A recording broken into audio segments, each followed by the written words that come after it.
দেশের বড় বড় কর্মকর্তা যারাই আছেন তাদেরকে বলতে চাই, প্রবাসীদের একটু সম্মান করুন।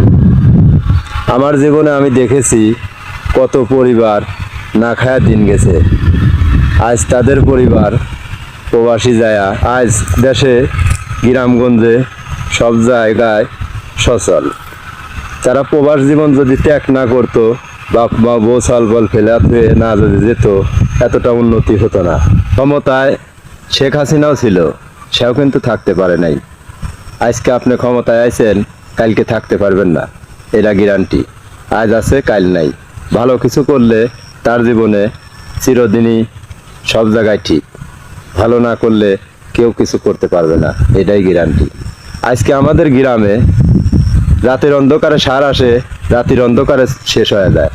সার পায় না কৃষক, কৃষকের লাগবে 5 বস্তা 3 বস্তা দিয়ে তারা পেঁয়াজ জন্মাচ্ছে, ফসল জন্মাচ্ছে। যে জায়গাটা উৎপাদন সে জায়গাটা পায় না, ঘাটতি পায় না। আর আপনারা সবাই প্রবাসীর পিছনে পড়ে আছেন। দেশে যে দুর্নীতি হচ্ছে, এই দুর্নীতির খবর নেন না, আপনারা প্রবাসীর পিছনে থাকেন। প্রবাসী তো অর্থ কামাই করে আসতেছে, নিজের বাপের টাকা জমি বেচে ঋণ করে বিদেশ গেছে। তারা ফোন আনবো না কি আনবো? আপনার এই দেশে একটা জিনিস কিনতে গেলে বিদেশ থেকে যদি 15,000 টাকা কিনা যায়, সেই জিনিস এই জায়গাটার দাম হয় 30,000 টাকা। কেন এত দাম হবে? এত ডিফারেন্স কেন হবে? আপনারা দেশে যা হচ্ছে সেইগুলা দেখেন, সেইগুলার খবর নেন। এয়ারপোর্টে যদি 30,000 টাকা ঘুষ দেওয়া লাগে, ঘুষটা খায় কারা? এয়ারপোর্ট তো সরকারের নিয়ন্ত্রণেই চলে। আপনারা এ জায়গায় খবর নেন, এ জায়গায় খবর না নিয়ে আপনারা প্রবাসীকে হয়রানি করা যাচ্ছে।